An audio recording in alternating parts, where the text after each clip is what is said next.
This week, I completed a new area called Fight and Flight. This area is a bunch of smaller procedurally generated dungeons with a shop and boss fight in between each level. I did multiple hours of playtesting, and I think it's good enough for a first draft.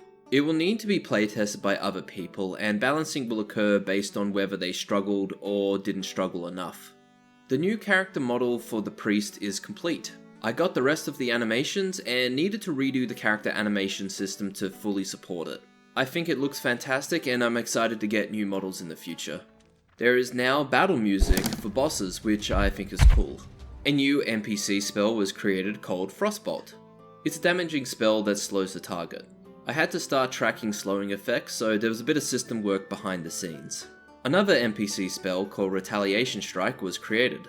It's a melee attack that is used under 35% HP, and when used it will grant a buff to the caster, reducing damage taken by 5% for 8 seconds with the potential for it to stack up to 5 times. I added another permanent upgrade system that will be associated with the barracks in the town. These upgrades are just going to be very simple stat increases.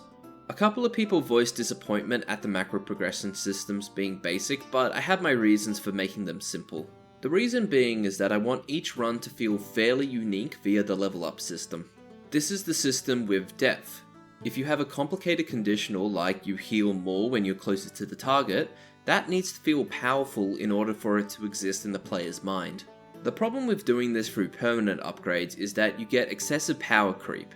So you either need to design a game where permanent upgrade power creep is accounted for, or you water down the impact of mechanics to where there is zero meaningful impact on the upgrade. I feel like there is no thin line of moderation in this situation.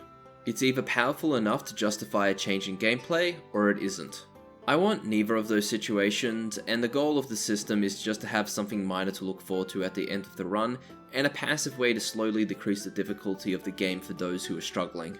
With these two goals in mind, I think that simple stat increases are perfectly valid for Healed to Death.